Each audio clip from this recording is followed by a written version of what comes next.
শীত চলে যাওয়ার আগে বেগুন ধনেপাতা দিয়ে এই রেসিপিটা একবার হলেও বানিয়ে খেয়ে দেখুন। নমস্কার বন্ধুরা, আজকের রেসিপি ধনেপাতা বেগুন দিয়ে নিরামিষ। বিশেষ করে রাতের বেলা এই রেসিপিটা বানিয়ে নিলে একটা রুটির জায়গায় দুটো রুটি খেয়ে নেবেন। তো চলুন তবে দেখে নিয়ে যাক কী করে রেসিপিটা বানিয়েছি। তো প্রথমেই দেখুন এখানে আমি বড় সাইজের একটা বেগুন নিয়েছি। বেগুনটাকে এইভাবে আমি কেটে নিয়েছি। দেখুন খুব বেশি ছোট করেও কাটবো না, আবার খুব বেশি বড় করেও কাটবো না। বেগুনটাকে এখানে কেটে নিয়েছি। এখন বেগুনটাকে কিন্তু সঙ্গে সঙ্গে জলের ভেতর রেখে দিতে হবে, না হলে বেগুনটা কালো হয়ে যাবে। তার সঙ্গে নিয়েছি একটা আলু। আলুটাকে আমি পরে কেটে নেব, আগে বেগুনটাকে জলে রেখে দিয়েছি। এখন আমি আলুটাকেও কেটে নেব, তবে আলুটাকেও কিন্তু বেগুনের মতন করেই কেটে নেব। দেখুন এইভাবে। তবে আলুটা একটু পাতলা করে কাটতে হবে, কারণ বেগুনটা কিন্তু খুব তাড়াতাড়ি রান্না হয়ে যাবে, আলুটা কিন্তু রান্না হতে সময়টা বেশি লাগবে। তো দেখুন বন্ধুরা, আলুটাকেও আমি একইভাবে কেটে নিয়েছি, আর বেগুন আলুটাকে ভালো করে ধুয়ে একটা প্লেটে নিয়ে নিয়েছি। তো বেগুনটাকে আমি কিভাবে কেটেছি একটু দেখিয়ে দেব। আর এখন এই বেগুনের মধ্যে দিতে হবে হলুদের গুঁড়ো। তো এখানে আমি শুধু হলুদের গুঁড়োটাই দিয়ে মেখে রাখবো, লবণটা দেব না, কারণ লবণ দিলে কিন্তু এই বেগুনের থেকে জল বের হবে। সেই কারণে এখন লবণটা দিচ্ছি না, শুধু হলুদ দিয়ে মেখে এইভাবে রেখে দেব। এদিকে একটা কড়াইতে আমি সাদা তেল গরম করে নিয়েছি। তো এখন এইভাবে এই বেগুনগুলো দিতে হবে, তবে সব বেগুনগুলো একবারে ভাজবো না। আমি এখানে কিছুটা দিয়েছি আর কিছুটা রেখে দিয়েছি, পরে ভেজে নেব। একবারে দিলে ভালো করে কিন্তু ভাজা হতো না। আর এই রেসিপির জন্য এইভাবেই কিন্তু বেগুনটাকে ভেজে নেবেন। তো বেগুনটাকে দিয়ে আমি একটু লবণও দিয়ে দিয়েছি, কারণ আমরা ম্যারিনেট করার সময় কিন্তু লবণটা দিইনি।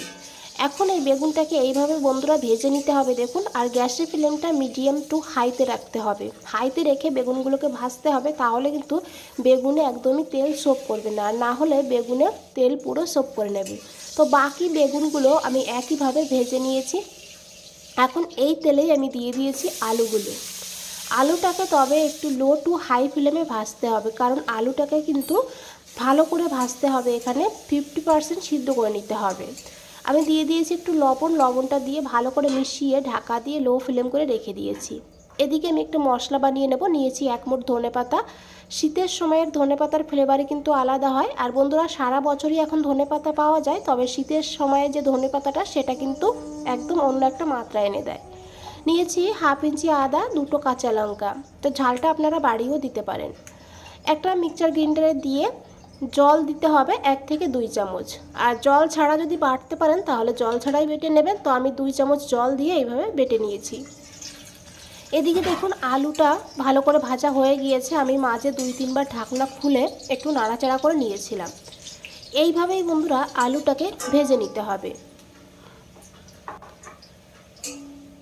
এখন এই আলুটাকে তুলে নিতে হবে।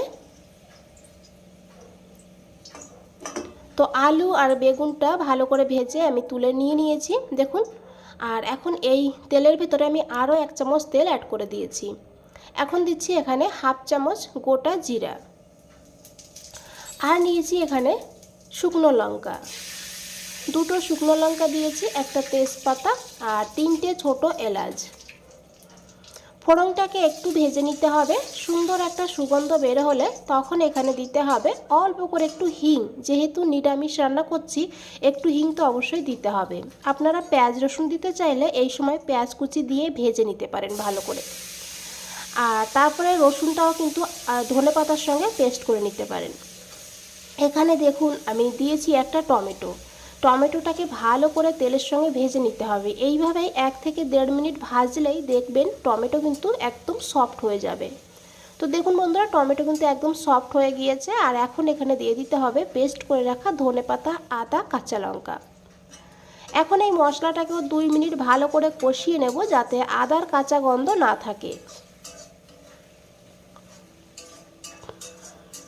তো দেখুন এখানে আমি ভালো করে মশলাটাকে কষিয়ে নিয়েছি, আর মশলা থেকে কিন্তু তেলও বের হতে শুরু করে দিয়েছে। এখন এখানে দিয়ে দিতে হবে কিছু গুঁড়ো মশলা। প্রথমেই দিয়েছি এখানে পরিমাণ মতন লবণ, তারপরে দিয়ে দিতে হবে এখানে হলুদের গুঁড়ো। তবে এই রেসিপিতে হলুদের গুঁড়োর পরিমাণটা কম দিতে হবে। তারপরে দিয়েছি এখানে অল্প করে একটু কাশ্মীরি লঙ্কার গুঁড়ো, কালারের জন্য খুবই সামান্য দিয়েছি, আপনারা চাইলে নাও দিতে পারেন। তারপরে দিয়েছি এখানে হাফ চামচ জিরের গুঁড়ো, হাফ চামচ ধনের গুঁড়ো। ধনের গুঁড়োটা অবশ্যই দেবেন এই রেসিপিতে। এখন এই মশলাটাকে খুব ভালো করে মিশিয়ে নেব। প্রথমে এই তেলের সঙ্গে একটু ভালো করে কষিয়ে নিতে হবে, আর তারপরে অল্প করে একটু জল দিতে হবে, না হলে গুঁড়ো মশলাটা যদি পুড়ে যায় তখন কিন্তু টেস্টটা খারাপ হয়ে যাবে। খুব ভালো করে মিশিয়ে নিতে হবে আর এই মশলাটাকে আবারও ভালো করে কষিয়ে নিতে হবে। তো দেখুন বন্ধুরা, মশলা থেকে তেল ছাড়তে শুরু করে দিয়েছে। তো এইভাবে মশলাটা যত ভালো করে কষাবেন রান্নার স্বাদটা ততই ভালো হবে।